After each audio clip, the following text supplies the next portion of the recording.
Hey everyone, this is the Love of Cinema podcast. We like to talk movies. If you like to talk movies too, you come to the right place.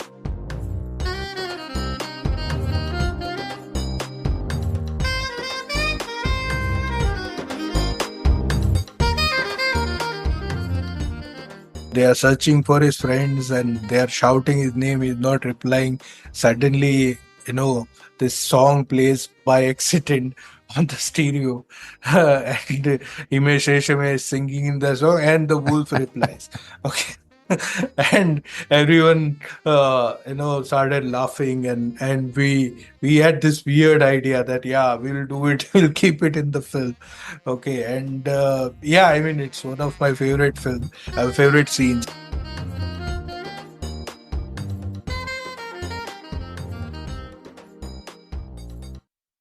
When you visit an amusement park and you walk up to the roller coaster, what do you hear? You hear people screaming and laughing at the same time. Good horror comedies elicit a very similar response from the audiences. Screams and laughter, as reactions, are related. I know it sounds strange, but they really are. And on today's episode, we're going to talk about a genre in a film which validate this relation. This is Himanshu, and you're listening to the Love of Cinema podcast. But before moving on, an important reminder. If you enjoy organic conversations centered on Indian cinema, Love of Cinema podcast was created for people just like you. So if you enjoy the pod, please do consider supporting the show. Love of Cinema podcast is my labor of love. And with every episode, I've attempted to create something that cinephiles will continue to find value, not just today, but over time as well. If you find value in the conversations on the podcast, please do consider supporting the show. Your support will help me continue creating content with shelf life for fans of Indian cinema everywhere. You'll find the link to support the show in the show notes. You can also support the show directly from the podcast website. It's fast, it's easy, and your support is greatly appreciated. Coming back to today's episode, horror comedies as a genre is having a great run at the box office for the last 10 years.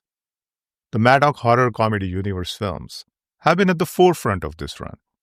In fact, the last film from that universe, Stree 2, has had a blockbuster run, making a place for itself in the list of the highest-grossing Hindi films of all time. I wanted to do an episode on horror comedies and wanted to focus on my personal favorite film of the Maddock Horror Comedy Universe, Bhediya. So I was delighted to host Niren Bhatt, the writer and co-architect of the Maddock Horror Comedy Universe.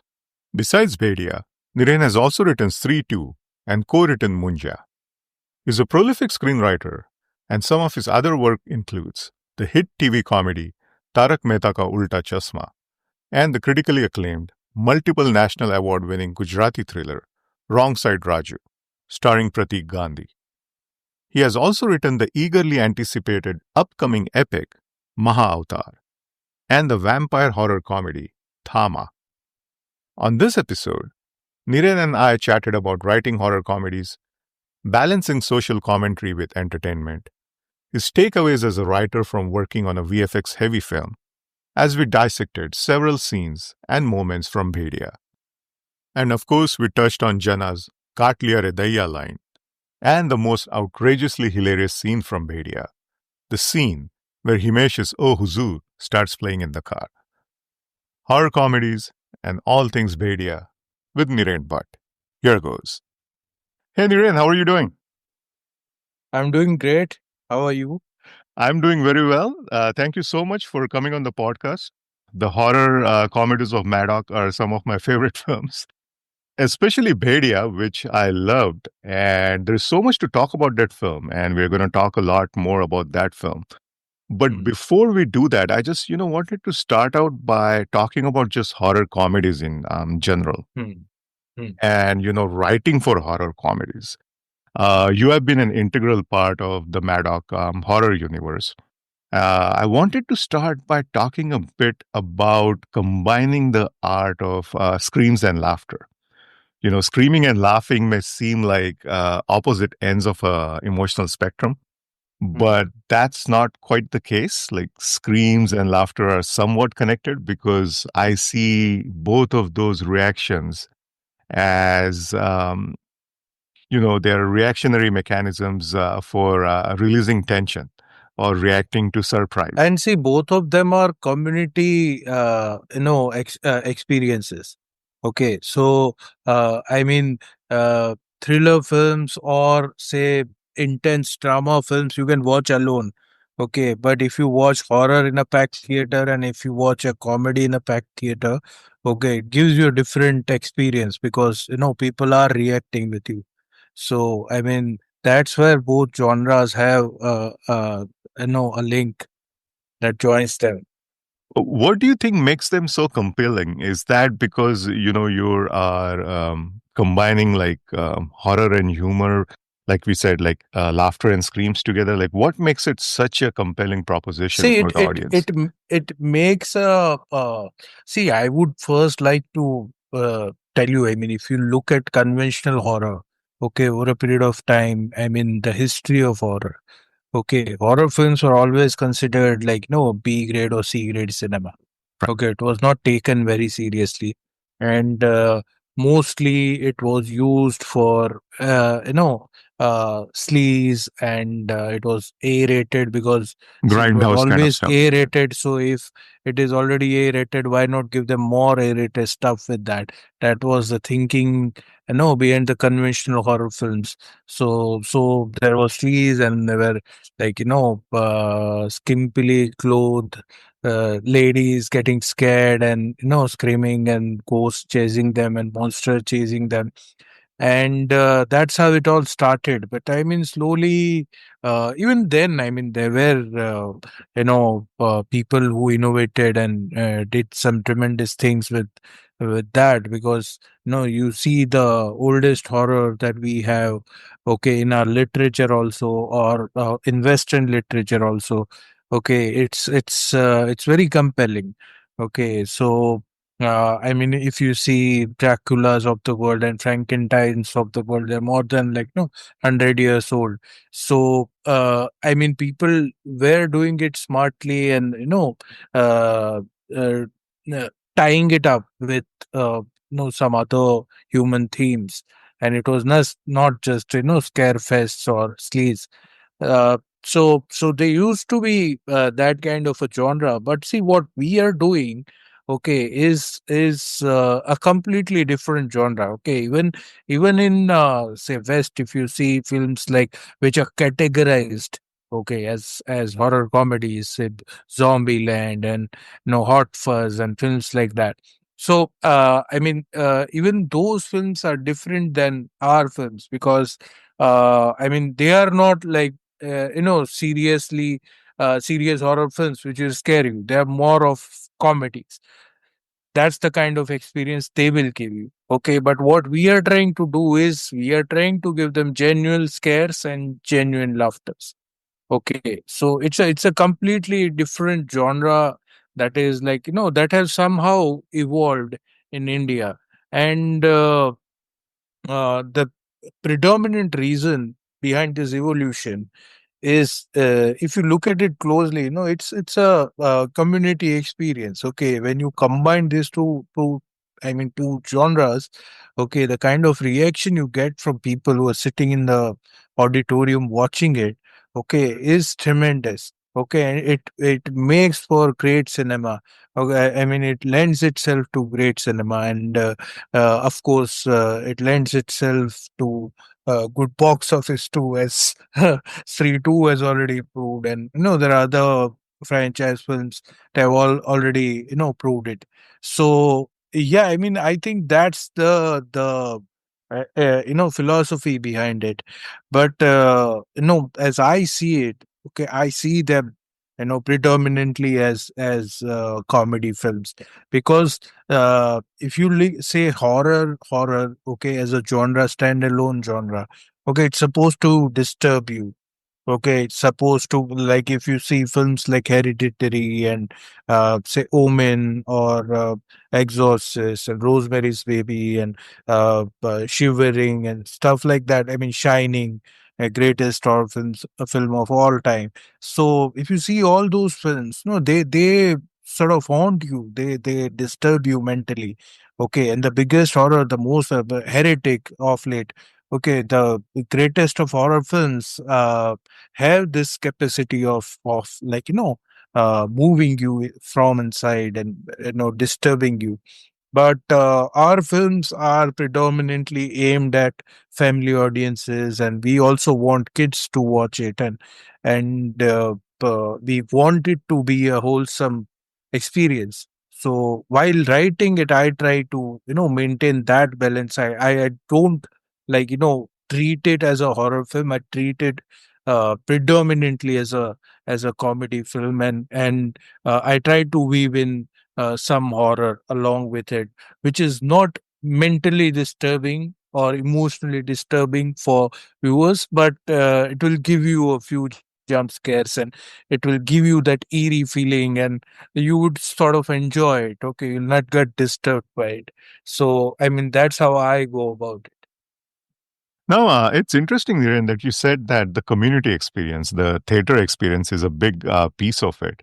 And I'm wondering, like, I'm just trying to jog my memory because I know that there have been some old films with Mahmood, especially, which Yeah, you Bhoot could Bangla. classify as, yeah, horror comedies. But after that, we haven't really had any horror comedies, like prominent horror comedies for a while.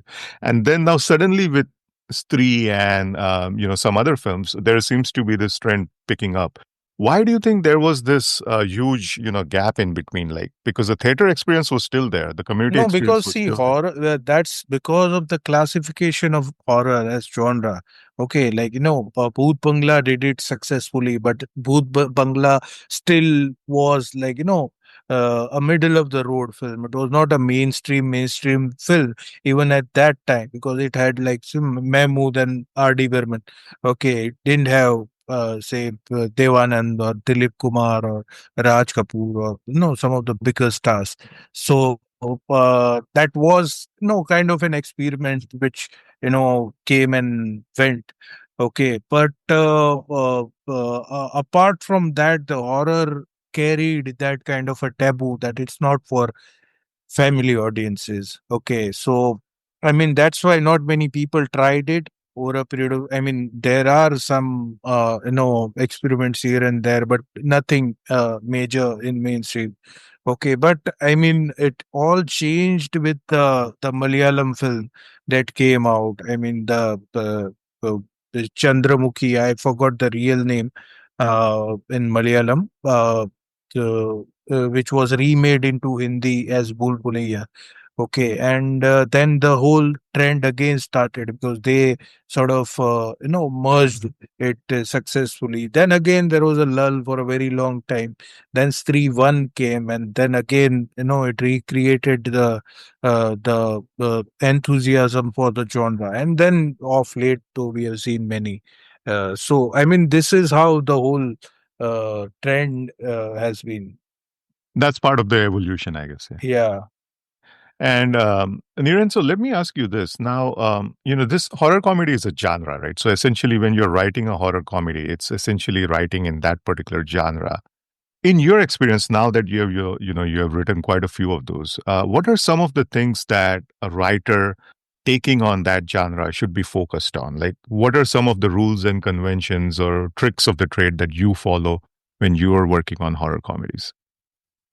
See, I mean, it's a very it depends a lot on your gut. Okay, it depends a lot on gut of the writer and the director.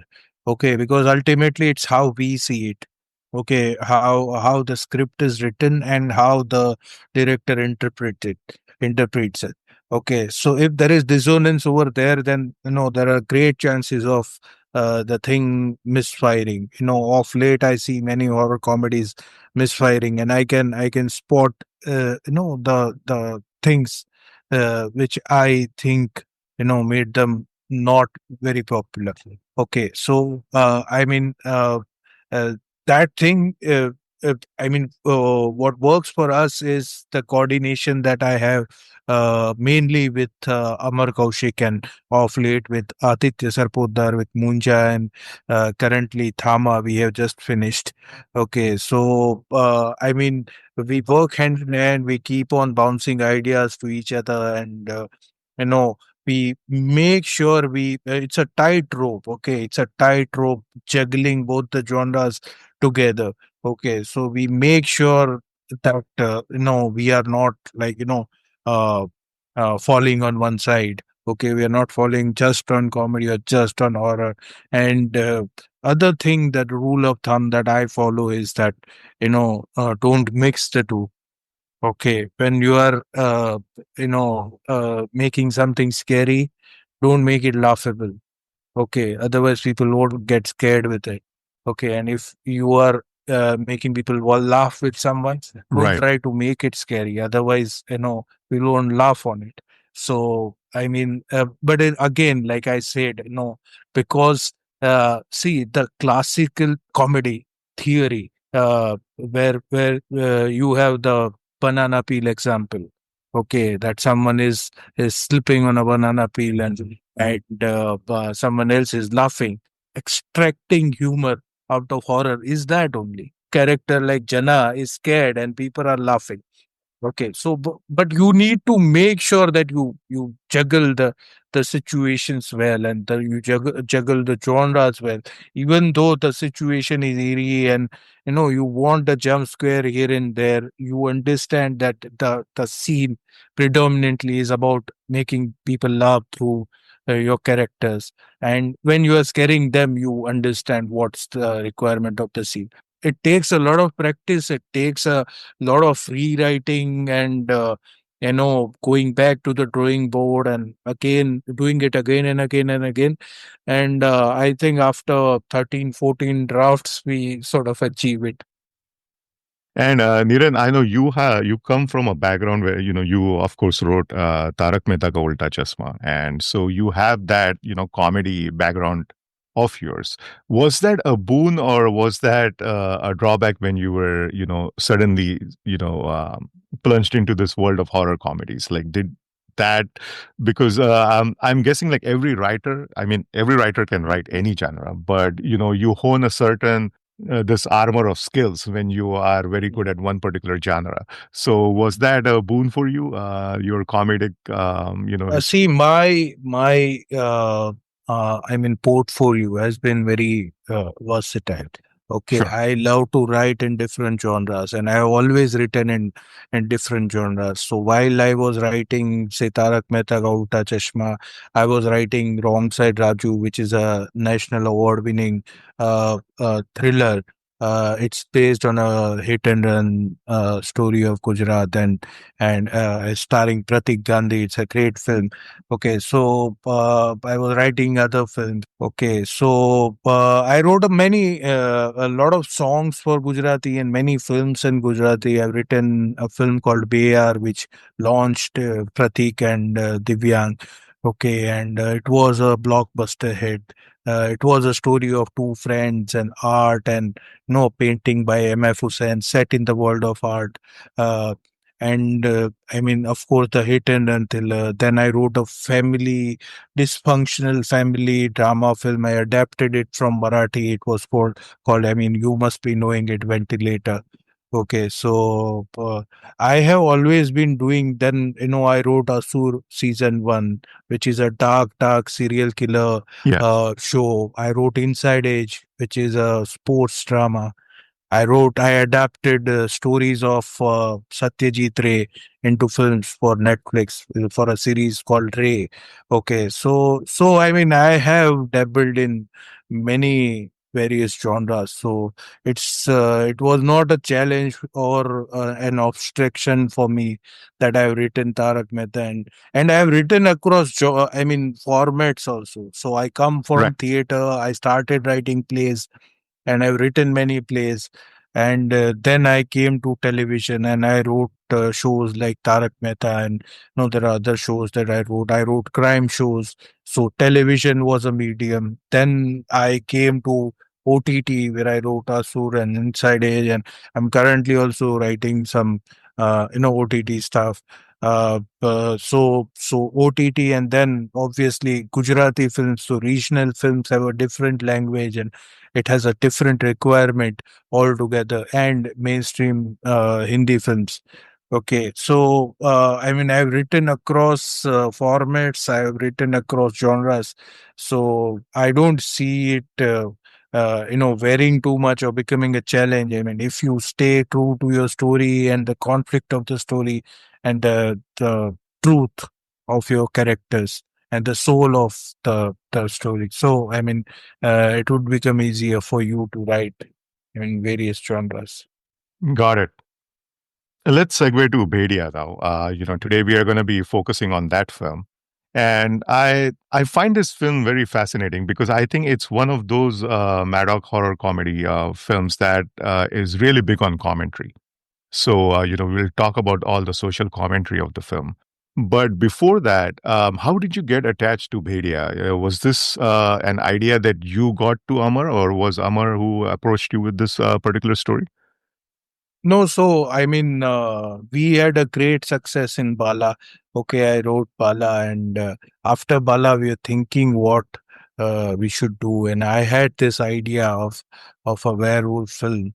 Okay, and I narrated it to him, and he was very excited, and he gave some. He added a lot to the story. I mean, we kept on jamming throughout the afternoon. Then on the same day, we narrated it to Dinesh Vijan, and he was very excited. And suddenly the film started on that very day, because before that we were contemplating whether what we should do, and we were contemplating some other stuff also, and we had already started working on a couple of other stories also. And no, one fine day this happened, and that's how we started. I mean, in my story, the jungle was there, but then Amar said, "Let's shoot it in Arunachal Pradesh," because he was raised in Arunachal Pradesh. His father was a forest ranger in Arunachal Pradesh, so he said, "Let's base it there, and we'll shoot it there." Okay, and that gave a completely new dimension to the story. Right. Okay, and yeah, so this is how it started. Okay. It's interesting that you said, yeah, I knew Amar was from that part of the. I didn't know that his dad was a forest ranger. That's new information for So me. he made a film called Abba, okay, which is, I think, which won many international awards, in 70, 75 international awards. He got three because of that. Okay, and he won a national award also for that. And he traveled the world, all, big festivals with Abba. So Abba is a story set in Arunachal Pradesh. It's of an elderly tribal couple in a small village in Arunachal. It's the same village where we shot Pedia. Interesting. Now, let's talk about the social commentary a little bit, Niren. In Bhediya, like I said, I essentially saw Bhediya as a social thriller, if you will, that doubles as a horror comedy. It's got a commentary on Northeast inclusion and deforestation at the very core of the story. And we'll talk more about the deforestation commentary in a bit.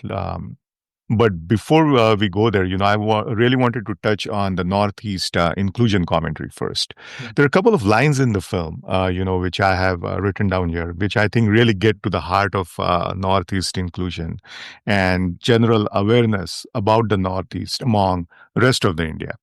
I think, Jomin says that, तुम लोगों के लिए पूरा Northeast एक Shaolin temple है. Which is it's a very derogatory thing, I mean, if you think Yeah. about it. And then he also says that, किसी की Hindi weak हो, तो वो कम Indian नहीं हो जाता. So those two lines, really get to the heart of it. Was this part of the story always there, or did this come after you guys decided, okay, we need to be sensitive to the region that we are setting the story in, and then we need to talk about this, which is just huge problem today? So see, what happened was that no, once I started writing the film, and once this Arunachal Pradesh thing came in, Okay, it gave a completely different dimension to the story. Okay, because the story was based there, and while I was writing, COVID started. Okay. And when COVID started, we all went in deep contemplation, everything stopped, and, uh, you know, uh, we're just questioning the basic things of life, that how, what is happening, and keeping to asking too many questions to ourselves. Okay, so I was asking more and more questions about, because see, it was directly connected. The COVID thing was directly connected with nature, right? That you kill. I mean, you cut down more jungles and more forests, and there are millions of species living inside it, and they have their own diseases, and you don't know what zoonotic viruses they will bring. Okay, so more trees you cut down, more forests you cut down, those diseases will hit you, and they can wipe out half the humanity. They are almost like Thanos. Okay, so it was directly connected with nature, and uh, uh, I thought more and more and more about it, and then finally I reached to this core theme of Bhediya, which is natives versus outsiders. Okay, so if you see all big conflicts of the world, be it say Palestine and Israel, or be it say Aryans and Dravidians, or be it Hindus and Muslims, and Mughals and Indians. So a lot, most of the conflicts of the world are based on the natives versus outsiders conflict.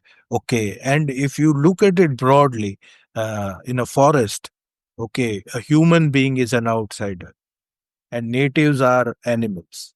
Okay. And whenever natives are threatened by outsiders, okay, according to the psychology of it, okay, it induces two reactions. Okay. One is fear. Fear is the first reaction that it induces. And second is violence. Okay, so when you try to intrude the jungle, okay, the first reaction of an animal would be fear. Okay, that it will be afraid of you, and then it will come to violence. Now, the same thing applies to human beings who are coming from outside into the northeast area. Okay, because when they come here, okay, our reaction is the same. Okay, and once we go there, their reaction is also the same. First, they are afraid of us, and then no, they react violently. Okay, so that was the broader theme. Okay, that I was trying to explore. Okay, and the northeast thing, like no, sort of perfectly fitted in this conflict. Okay, and more I started, then we went to Arunachal Pradesh. Okay, after the first lockdown, exactly after the first lockdown. Okay, and the entire state was closed, and Amar knew some people there who were very helpful to us, and we moved around the entire state, and we met a lot of people, got to know the culture and traditions, and what they feel, and how they talk about the country, and people who come from outside, and what are their experiences when they go outside, and everything. I mean, a lot of information I gathered, and then I wrote a draft. Okay, where sort of all these things automatically came in. Now, the line "Kaat liya re daiya" that shows up for the first time in this Yeah. movie, and of course, it makes a comeback in Stree 2. Did Yeah. you have any idea that this line is going to be like cult and it's going to get so huge? No, no, these are the things that Abhishek does. I mean, Abhishek is my favorite actor. Okay, because he has been in most of my films. He has been in Made in China. He's been in Bala. He has been in Bhediya, Stree 2. So, and he is there in Munja too. So he has a cameo. He does some fantastic stuff. I mean, extempo. Okay, as good as he is as in serious roles. I mean, you can Yes, see Stolen, which has released right now. excellent film. Yeah. Okay, and in say Patal Log as Athoda Tyagi, and so as good as he is there in Mirzapur, is I think is better in these roles, where his comic timings come to the fore, and yeah, I mean he is just fantastic. I mean, a lot of things that make people laugh in our films are generated by him. They are not even written by him. He does it on the spot. Is this a line that was improvised by him? I don't remember. I think I wrote something, Okay, which was closer to it, but it was a reaction when he was getting bitten. right. I mean, when Varun was getting bitten, so he had to scream and say something. Yeah, and it's again makes a beautiful comeback in Sri 2 as well. Yeah, N- yeah. n- So that was deliberate. I mean, that Right. we knew that we want to use the same line because the way Varun Dhawan is bitten in that film, the same way he gets bitten in Stree too. Now, Niren, before you leave this chat, you need to promise me that from here on, every Maddock Horror film is going to have this line. I cannot promise you that because I mean every Maddox film cannot have that, but wherever it fits in, I mean we'll definitely have it. We have a lot of Thank head you. tips Thank you. to a lot of things in continuation. So they also are used as breadcrumbs. Okay, like in Stree 1, this guy shouts Jai Jageshwari Mata, Yeah. and it's the same thing that he does in Bhediya. Okay, before it is revealed that he is the same Jana, JD is actually Jana from Sri.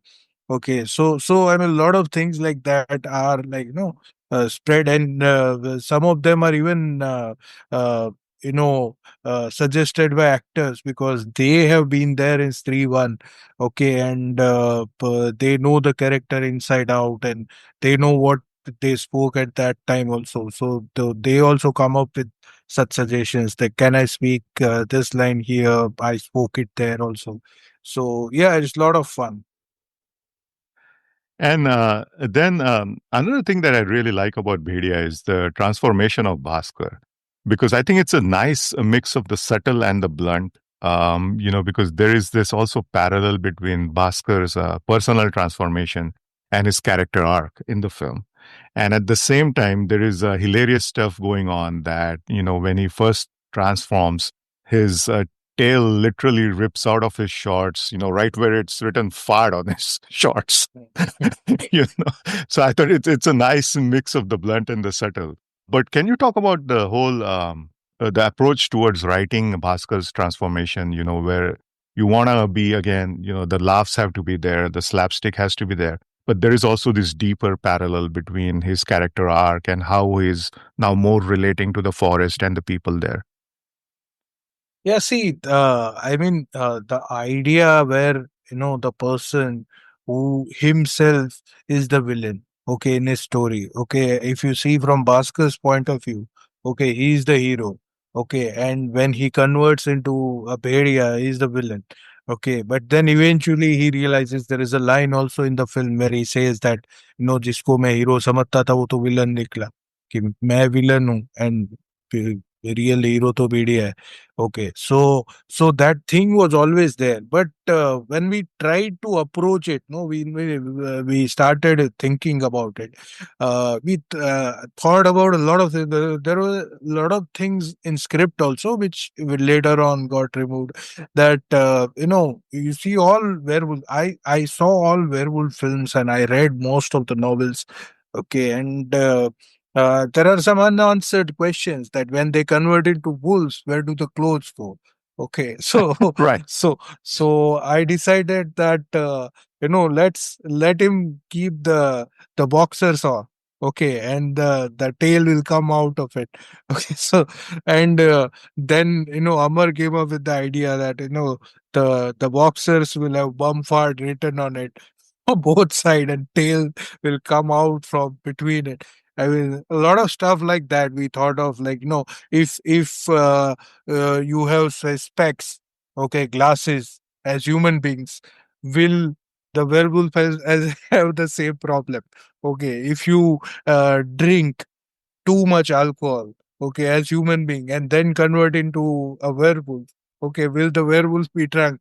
Okay, so a lot of things like that. We thought some of it was there in script also, but I mean, due to the time constraint, we could not keep them all. But yeah, I mean, it was great fun, and we wanted to keep this thread of humor alive, even while the most intense scenes of transformation were going on. Because see, those scenes are if you see all werewolf films across the world, okay, they are like, one of the best transformations. Right. Okay, even by Hollywood standards. Okay, the guys who did VFX, MPC, okay, they have done a fantastic job. Great job. Yes. And what Varun Dhawan did in that scene, I mean, I haven't seen an actor going through more pain than this. Okay, because it was one shot where he was supposed to, fall and bang into things and break things, and his own, back is broken, his bones are breaking, and everything is breaking, and then finally he converts into a wolf. Okay, so he did it, all of it, for continuously for 2 days. One day for rehearsals, and then the other day for the shoot. And he was like, at the end of the shoot, bleeding from like 6 7 places in body. So I mean, hats off to him. And it was a very intense scene to shoot also, and it looks great also on screen. But we also sort of wanted the small thread of humor going through with it, so we kept the boxers. And And how closely were you working with the VFX team? Like, were you involved in the VFX of the film as well? no, I mean, whatever my view was, I had already written the script. Okay, but whenever we had meetings, I used to hang around, and whenever I had an opinion, I shared my opinion. So see, more than them taking instructions or inputs from me, it was a learning for me. Okay, because first time I was doing this kind of a film where it was a big VFX heavy film. Okay. Otherwise, I had written like social comedies and stuff like that. So, I mean, first time I was experiencing this thing. And at the same time, I was learning what are the possibilities of VFX. Okay. And that helped me a lot while I was writing for Muja and Streetu, and even later on Thama. Okay. Because now, as a writer, I can imagine that what are the things I can create. Okay. I mean, what are the things I can imagine which they would be able to create, I mean, visually. Okay, so I mean, it gives you great insight into what all you can imagine. Okay, and the visuals, that because see, I mean, what is screenplay? Basically, screenplay is telling a story through pictures, right? So you need to create visuals, you need to imagine things, that what visual would be more compelling in this, and especially in this kind of films where no, you are talking about creatures and ghosts and spirits and parallel worlds and stuff like that. So I mean, it becomes doubly important for the writer to be more imaginative, and create more visuals. So I mean, I learned a lot through the VFX process of Bhediya, that what are the kind of boundaries that we can push. Could you share an example, Niren, that the lessons that you learned during Bhediya and how, like, give an example from Munja or See, Street like, 2? uh, I mean, when I was writing Munja after that, in the last sequence, okay, it was only supposed to be like Munja finally, getting tamed by Bittu's character. But then, we had this wild idea of getting Munja into a tree. Okay, because he actually was, contained in a tree, and he came from the tree. Okay, and he's designed like, there are, he's made of the wood from tree, and his hands are like branches and all. So the entire tree becoming a munja. Okay, first it goes into a goat, then it goes into someone else, that it goes into Sharwari's character, then finally munja goes into a tree. Okay, so I mean, only with the knowledge of what all we can do with VFX, I could create that scenario where the whole tree becomes munja, and roots and branches and everything attacks the protagonist, and the protagonist is trying to save himself and fight with the tree. So yeah, I mean, a lot of stuff like that. Even the whole Sarkata thing also, that Sarkata doesn't have a head, but he has a head, his own head in his hand. And then the head gives the command and the body follows, and he uses the head also as a CPU and as a weapon. Okay, he throws it, and so all those things, I mean, I could only do because of this experience of Bhediya. It's like you know what kind of tool kit you have at your disposal, Yes. and then that helps you like create the ideas, I guess. See, I mean, writing is a very isolation, a process of isolation. Okay, you need to isolate yourself, and then you create these things in your mind. But when you go on sets, when you interact with, say, production designers, with VFX people, with editors, okay, with sound designers, okay, you learn a lot that you can do with your scripts. Okay, all those different aspects, because they are all art forms, right? And people who are doing those jobs, they are like as good an artist as you are. Okay, so I've learned a lot from all other departments. I mean, obviously, direction department being the leader of it. But I mean, all other departments teach you a lot how to improve your writing. You mentioned, how you integrated some of the regional, elements like the regional folklore. How did you navigate, around, being sensitive to those regional elements, beliefs, and folklore, but at the same time, representing them in the film? See, the key to these films, no, is why these people are likable. Okay, why do you like Chanderi? Why do you like Vicky Bittu and Chana? And why do you like Bhaskar? And why would you root for him even though he's a corrupt guy? Okay, eventually at the end of the film, he goes through the transformation, and so the key here, what I have in mind is the empathy. Okay, that you should empathize with your characters.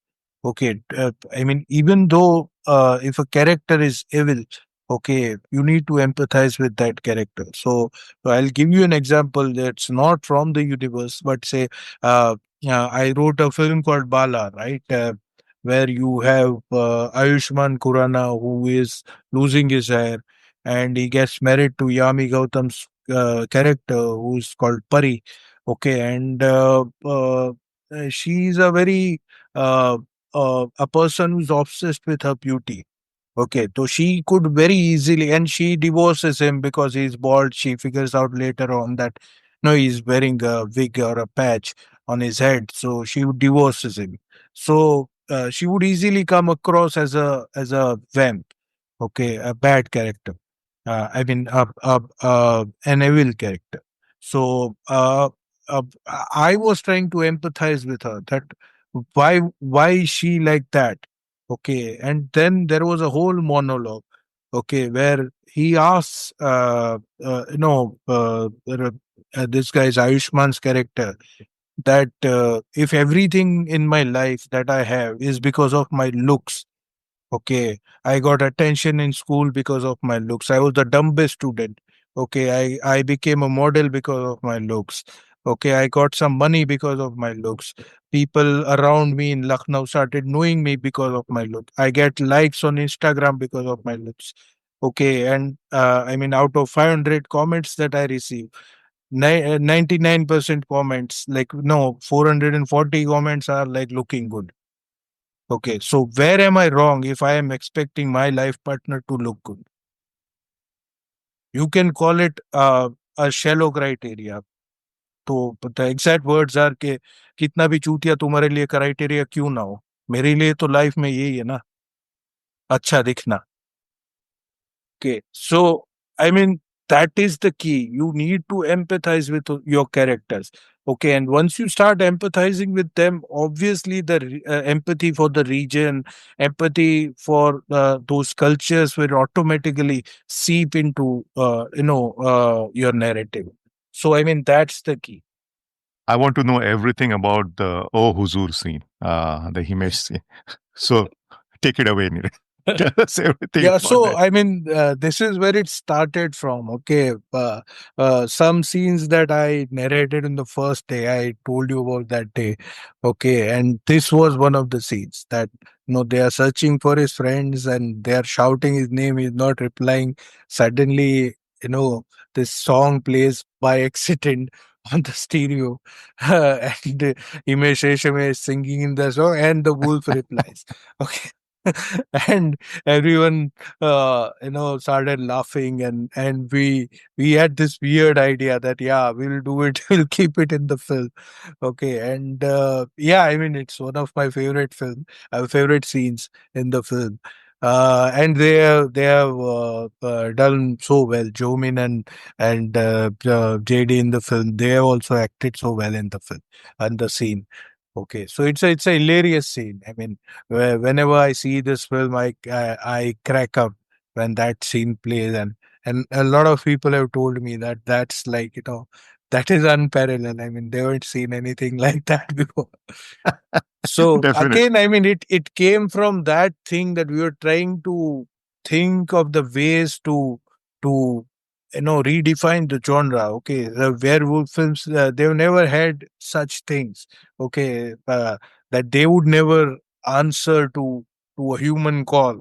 Okay, but what if his favorite song is playing? Will he answer or not? Okay, so that was the thinking behind it. Very, very nicely done, and it's hilarious. It's like one of those moments that you want to watch again and again. Yeah. Now, coming back to the deforestation commentary, Niren, and again, what I like about your writing is that there is a nice mix, like I said, about the blunt and the subtle. And I think even here, I mean, the lines in the film, there are some very straightforward lines like "Jo jungle ko katega, usko vishanu katega." And then there's also this line that Varun says that हमें 3 लाख साल लगे जानवर से इंसान बनने के लिए. आपकी एक गलती से हम इंसान से जानवर बन सकते हैं. So that's also a kind of a funny line, but there is a deep observation behind it. How do you do this mix consistently, like in your commentary? Because I totally get it. Like you cannot be blunt all the time because then there is no subtlety to it. But a lot of subtlety can also be boring, right? You want to keep the Yeah. mood of the film flowing at the same time. So how do you find this balance? See, I mean, whatever I have put in dialogues and Bhediya, okay, I mean, similar things I tried to do it through visuals in Street 2. Okay, so I want the commentary to be there, but I don't want it to be in your face. I want it to be as hard hitting as possible, but I want it to be as subtle as possible at the same time. Okay, so I mean, all these dialogues, they came from. I mean, the Vishanu metaphor definitely came from COVID. Okay, because COVID was a virus. Okay, and that's why I wanted to call him Vishanu, where the local folklore says that the one who is eating at night is Vishanu. Okay, so और जो जंगल को काटेगा वो विषाणु काटेगा. Like I told you that COVID directly came from as a result of cutting down the jungles. Okay, so the virus will come and eat you out. Okay, so it was a direct corollary to that. And there are a lot of dialogues like that. मतलब Kriti Sanan's character, she says that no, तुम लोग इंसान इंसान ही ठीक हो, तुम इंसान ही ठीक हो, जानवर होने के काबिल नहीं. Okay, and when she says that अगर ये जंगल भी काट दोगे तो कूट के मर जाओगे तुम लोग दिल्ली में. Okay, so lot of things like that. I mean, whenever I felt that I can punch it in, I just punched it. Okay, without worrying too much about whether it's in your face or not, it's subtle or not. But what needed to be said was like I just spelled it out. Right, makes sense. And then the big reveal of Bhediya, as to the identity of the wolf, who and let me just add a note here that in case you haven't seen the film, this is not a spoiler-free moment. So if you have not seen the film, maybe you want to skip this part and then watch the film and then come back and listen to the rest of the discussion here. But I wanted to talk about the big reveal of the film. Hmm. And there is at least one hint at that suspense at one point, when Anika tells Bhaskar that perhaps Vishanu bit him because it wanted to turn a Bhakshak into Rakshak.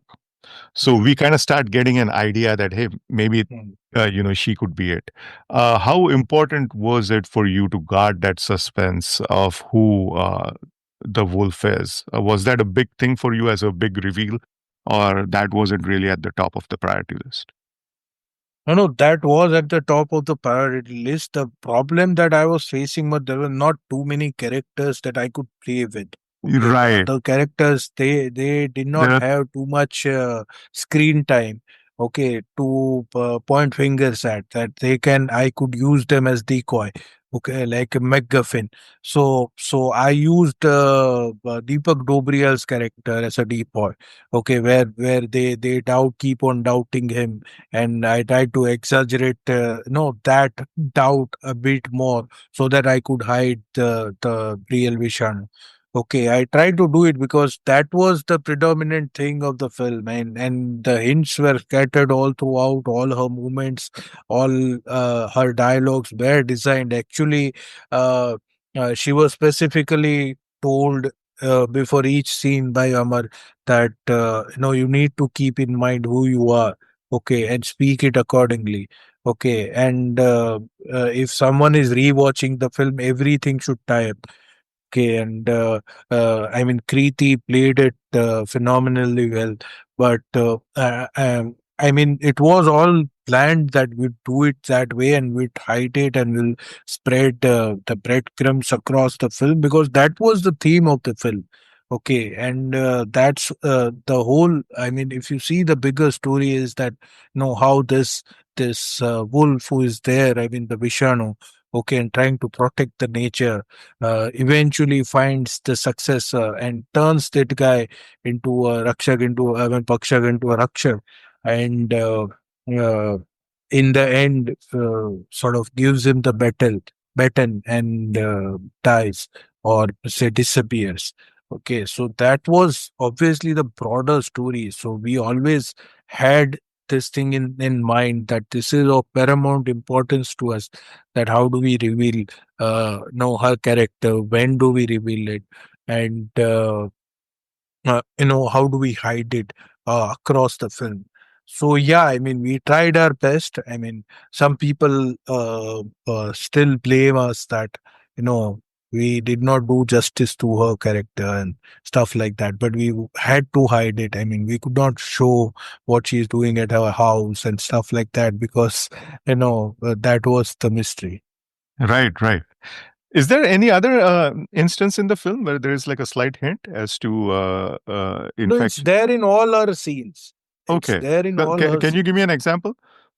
So even when he's hearing, his hearing increases and he's complaining all these things, you see her reactions and you will know that, Ah, she interesting. knows that Okay. he's She's going through reacting all this. to that he's Uh, realizing it. Okay. Yeah. And even when Panda is telling them about the legend of Vishanu that, चांदनी रात को वो इंसान में से भेड़िया बन जाता है, she quickly gets up and leaves the place because she doesn't want to be there. Okay. So all those things are already there. I mean, if you see the movie closely again, then you'll see all of them. Very interesting. And Niren, there are a couple of lines in the film, one which you actually touched upon just a few minutes ago, which really reminded me of Kader Khan's writing. They have that Kader Khan ring to it. Now, I don't know if this was homage on your part or this is just a, coincidence, but I'll just cite those two examples once again. One's a throwaway comic line, when Varun says that, ये साले कुत्ते मुझे फूफा जी करके चिढ़ा रहे हैं. And the other line is a very thoughtful and honest observation again. Something that Kader Khan used to do so often and so well in his writing. And that's the line that you mentioned a few minutes ago. तुम इंसान ही ठीक हो, जानवर बनने के काबिल नहीं हो. And this also has that Kader Khan ring to it. Now, was that something that like a hat tip, or it's just something No, that? it's not a deliberate homage, but I have been a great admirer of his work. So maybe somewhere it seeped in. The Fufaji thing was, I mean, it was an elaborate sequence actually. We could not do it because we did not find so many dogs. Okay, so when the dogs come Oh, to okay. him, no, they were sniffer dogs because they are dog. They can smell the wolves, right? So they directly come to him, and I had like thought of say the speech bubbles or thought bubbles where dogs are talking amongst themselves. Fufaji, अरे निकलो That यहाँ sounds से. cool. Yes. Okay, and they are discussing that let's not mess with this guy. He's our Pupaji. Okay, and after that, Varun says that कुत्ते भी मुझे Pupaji Pupaji करके बुलाते हैं. Okay, so it was already there. I mean, so it was not like just that throwaway line. Yeah, Varun's transformation, like I said, is nicely done, and all these things that he starts hearing, his hearing gets very sensitive. And again, there is a nice parallel that as his hearing is getting sensitive, he's also probably getting sensitive to other things like, the issues of the local people and native people. So I thought, that was also an interesting parallel that, even like in terms of his understanding, he's getting more sensitive of that. So I really like that part too. No, we see the whole process had to be a gradual process because a corrupt man who does land acquisitions is a typical Delhi ka londa. All he wants in life is to move from move to a richer place. Jamna par se GK में जाने की fight है. He says that also. So I mean, such a corrupt guy will not instantly change. Okay, so the process had to be gradual, and once he has a wolf inside him, okay, he also sees the world differently. Okay, and that's where the sensitivity starts coming in. Okay, so slowly you see those things happening. Him playing with the dogs, puppies. Okay, him admiring nature, him looking at the trees. So there are a lot of silent natures, and then there is this whole song "तू मेरा कोई ना होके भी कुछ लगे," which is actually about the nature. Okay, that he is falling in love with the nature because he is not falling in love with the girl. Okay, he's falling in love with the nature, and eventually he decides because see once she passes on the baton to him. Okay, he needs to be prepared. He needs to be in love with nature enough to take up that mantle. Okay, otherwise, her move of giving him the baton is wrong, right? So he's not a worthy successor. So that's why it had to be a gradual process, and it had to reach its crescendo when he rises up to that wolf mountain and sees the whole nature in all its glory. So the whole love story was between the man and the nature. He finally falls in love with the nature. Nature, yes. Now, Niren, are you one of those people who does post-mortem of their projects after they have released? Like, do you go back and think about, this film really worked, like Wonder because of this, or this film did not, work as much as per our expectations because of this? Do you think about that, or you just let it go? See, we are all human beings, so we keep on thinking about such things. But then I try not to dwell too much on it. Okay, because uh, see, as a professional, you need to somewhere move on. Okay, and you need to understand that there are factors beyond you which are at play. Okay, when you create something like this, to get a good film. Okay, I'm not saying a hit film, a good film. Okay, is almost like a miracle because almost there are like 15, 16 art forms combined in one art form. Okay, and all of them come with their own sensibilities, their own energies, and their own point of views towards the world. Okay, now all those energies have to be synergized. okay, to have a good film. Okay. Oh, no matter how much hard you try, it's almost like a miracle. Okay. And that's why it's difficult to forget the hit film. Okay. Get a good film on your hands. Now, the second part is that when it releases, okay, there are lots of other factors who are no which are also at play, like which other film is playing, what is the mood of the nation. Say the mood of the nation is war, okay, suddenly films go out of the window, nobody is interested.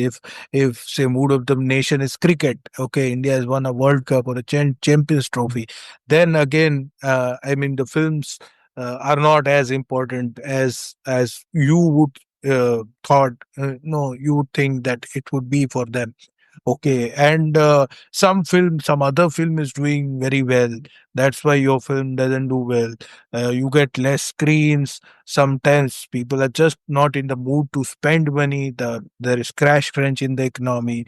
Okay, so a lot of factors are at play to make a hit film. Okay, and that's why for creative to dwell too much upon that and to dissect and to think about it too much is I think wrong. Okay, and my wife is an artist. Okay, she's a sculptor. So one thing I learned from pure artists like painters and sculptors and the designers, not designers, but painters, sculptor mainly, uh, and classical musicians and all. So when you are creating a piece of art, okay, you must understand this, that you should have artist's integrity. Okay, and that integrity should have a certain amount of uh, indulgence, where it has to please you as an artist, and once you are satisfied, no matter how good or bad it is, it goes out there, it goes out there. Okay, then you move on to your next thing. Okay, because you have created a piece of art, a painting. Now whoever looks at it can interpret it in ways. Okay, can have their own analysis of it. Okay, can someone can see apocalypse in that, someone can see a river, someone can see future of mankind, someone can see meaning of existence. It's not up to you. Okay, so you create a piece of art and you put it out there to the for the world to judge and analyze and dissect. You should not dwell upon that too much. So I mean that's what I have learned. I mean uh, previously I used to overanalyze, read all the reviews and whatever people are saying everywhere across the world. I mean, all social media. If someone didn't like it and put up a post that, I didn't like this XYZ film, I would personally go inside his DM, his or her, and apologize that I'm the writer of the film and I say sorry because it's my film and I take full responsibility for that to not to because it didn't work. Okay, but now as I grow older and wiser, I understand that you know those things doesn't matter. Okay, you need to keep a bigger picture in mind. You need to keep the longer game in mind. Okay, and you should try to move on as soon as possible from whatever you have created. Like you said, you're growing with every project. Everybody grows, right? With every new assignment. What was one takeaway lesson from Bhediya that you took on to Munjas 3-2 and now into the future? See, one thing I try to do with all my films, I mean, each passing film is to make them more visual. Okay. I mean, Bala was very dialogue heavy. Made in China was very dialogue heavy. And then, sort of, when I came to Bhedi, I tried to create more visuals. Okay, and I tried to create them. I would not borrow them from anywhere that I've seen it in this film or a series or a comic book or somewhere, and then I try to replicate it. I would try to create them. Okay, imagine them and put them in words in my screenplays. So that's what I would try to do. I mean, more and more as I go on. Okay, and yeah, I mean, all those learnings I told you, the VFX experience for the first time. Okay, and the biggest experience was learning about the region. I mean, going to Arunachal Pradesh. I'm being from Gujarat. Okay, I never went to Arunachal Pradesh ever in my life. I had no connection. I had no idea what the state is about. Whatever I had learned in my textbooks, that was all.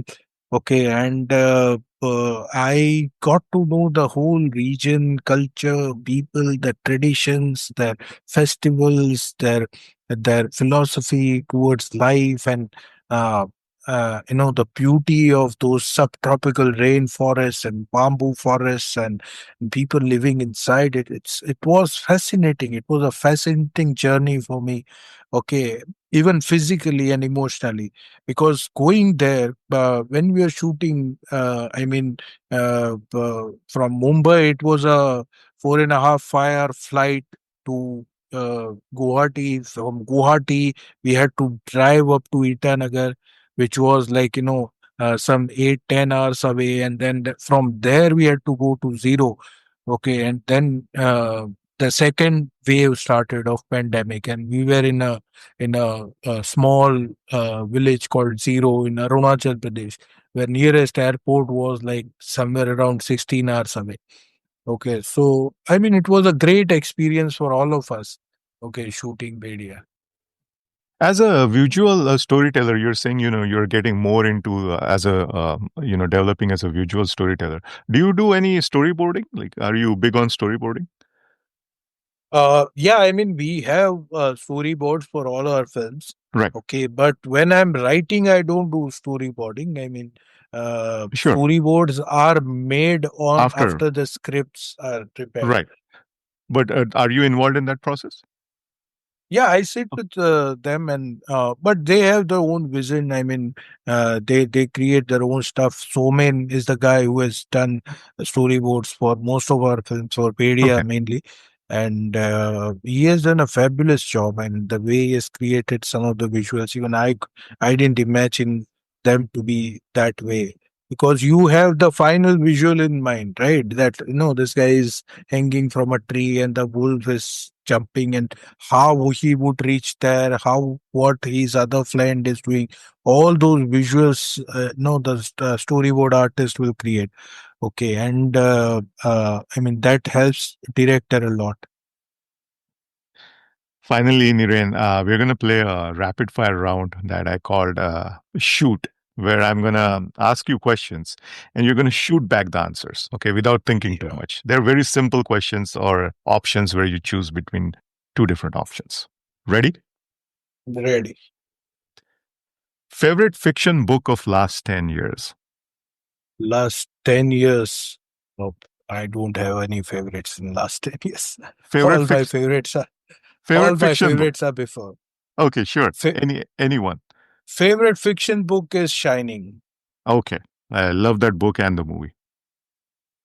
Favorite Hindi comedy of all time? Hera Fairy. You kind of answered my next question, which was going to be Andaz Apna Apna or Hera Fairy. No, Hera Fairy. Favorite American sitcom of all time? Office. Favorite Indian TV show of all time? Favorite Mirza Ghalib. One upcoming film of yours that you're most excited about? Maha. That's the massive, like Yeah. the, okay, It's a story of Bhagwan Parshuram. Vicky Kaushal will be playing sixth incarnation of Lord Vishnu, excellent. Parshuram. Okay, Mm. So we are trying mythology for the first time. right. This is also Amar Kaushik? Yeah, Amar is going to direct. Excellent. Favorite Gujarati play of all time? Favorite Gujarati play? Yes. Aflatun. One pro tip for young comedy writers. Uh, be true to yourself. Don't get carried away with one-liners. Even stand-up comics write one-liners. Great advice. A foreign language film of last 10 years that blew you away. I think that blew me away. But the Of late, I mean, there are very few films which blew me away. I think Get Out. Is it in last 10 years? Yes, yes, yes. Yeah. So I mean, I have a great influence of Jordan Peele on me. The way he weaves in social themes, uh, in his films. So I try to somewhere do the same. Great. One deceased director you would have loved to write for. Guru Dutt. One actor you wish to write for. Pacino, I think, is too old now, but then Right. someday. Sure, why not? I mean, he's still acting.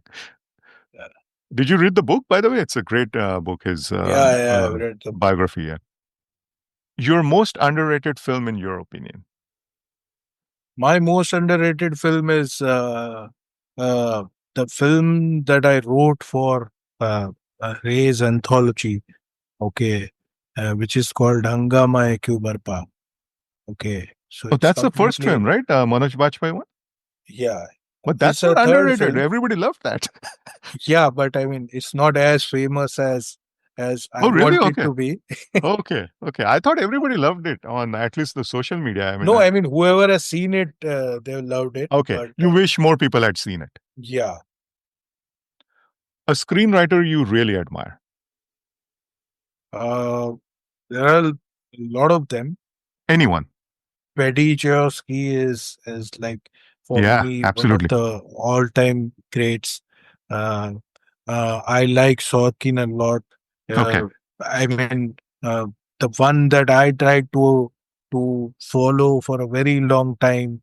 I mean, has been Charlie Kaufman. Okay, and Tarantino. I mean, in India, there are people like Jaideep Sani and Anurag Kashyap, in the generation that inspired my generation. Of course, there are Salim Javeds of the world and Gulzar Saab, and they are all there. I mean, they're great inspirations. One upcoming film you're most excited about that you're not attached to. Uh, where I am not attached to. I don't know of many actually. But I'm excited about Sitare Zameen Par. Okay, it's made by my Yes, friend R.S. Prasanna, and I just met him a couple of days back, and uh, you know, uh, I'm really looking forward to watch that film. excellent, excellent. Well, thank you so much, Niren. This was great chatting Thank with you you. so much, Himanshu. Learned a lot of things from you, and really glad we could have a good focus chat on Bhediya, which is Yeah, arguably my favorite film of the horror Maddock universe. I mean, I love both the streets, but Bhediya is a film that I think deserves more. so even I feel so. Thank you so much, Niren. If you liked the episode, do spread the word on social media. And don't forget to subscribe to the podcast wherever you listen to your pods. Also, please do drop us a review when you get a chance. You can follow me on Twitter and Insta at loveofcinemasf8. You can reach me by email with your suggestions and comments, and you will find the email ID in the show notes. That's the episode. This is Himanshu, signing off, and like always, thank you for listening to the Love of Cinema podcast.